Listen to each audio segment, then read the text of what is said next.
ಮನುಷ್ಯರ ನಡತೆಯು ಏನಾಗಿದೆ ಗೊತ್ತಾ, ಚಂಚಲವಾಗಿದೆ ಪ್ರೇರೆ. ಸ್ತ್ರೀಯ ನಡತೆಯು ಚಂಚಲವಾಗಿದೆ. ಪುರುಷನು ಕೂಡ ಏನಾಗಿದ್ದಾನೆ ಅಂದ್ರೆ ಪ್ರೇರೆ, ಚಿಕ್ಕ ಮಕ್ಕಳ ಮೇಲೆ ಬಲಾತ್ಕಾರ. ಅವನ ನಡತೆ ನೋಡಿ, ಅವ್ರು ಮಾತಾಡುವಂತ ಮಾತು ನೋಡಿ, ಬಾಯಿ ಬಿಟ್ರೆ ಹೊಲಸು ಮಾತು, ಬಾಯಿ ಬಿಟ್ರೆ ಕೆಟ್ಟ ಮಾತು ಪ್ರೇರೆ.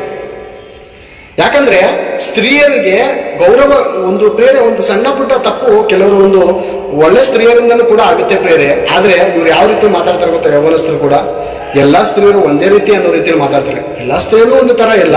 ಕೆಲವರು ಚಂಚಲ ನಡತೆಯಿಂದ ಇರ್ತಾರೆ, ಕೆಲವರು ಪರಿಶುದ್ಧರಾಗಿ ಜೀವಿಸುವಂತರಿರ್ತಾರೆ. ಆದ್ರೆ ಈ ಪರಿಶುದ್ಧವಾಗಿ ಜೀವಿಸುವಂತ ಅನೇಕ ಸಂಘಟನೆಗಳಿದೆ ಬೇರೆ, ಅನೇಕರು ಇದ್ದಾರೆ. ಇವರು ಇಂಥ ಸ್ತ್ರೀಗಳು ನಡ್ಕೊಂಡು ಹೋಗಾಕ ಏನ್ ಮಾಡ್ಬೇಕು ಹೇಳಿ, ಚಪ್ಪಲಿ ತಗೊಂಡು ರೋಡಲ್ಲಿ ಹೊಡೆದಿ, ಏನೇ ನನ್ನ ಮಗಳು ವಯಸ್ಸರ ಇದೆಯಾ, ನೀನ್ ಏನೇ ಈ ತರ ಬಟ್ಟೆ ಹಾಕಿದ್ಯಾ, ಎಲ್ಲೋ ಹೊರದೇಶದ ಕಲ್ಚರ್ ತಗೊಂಡ್ಬಂದು ಏನಮ್ಮ ಮಾಡ್ತಾ ಇದೆಯಾ ಕರ್ನಾಟಕ ದೇಶ.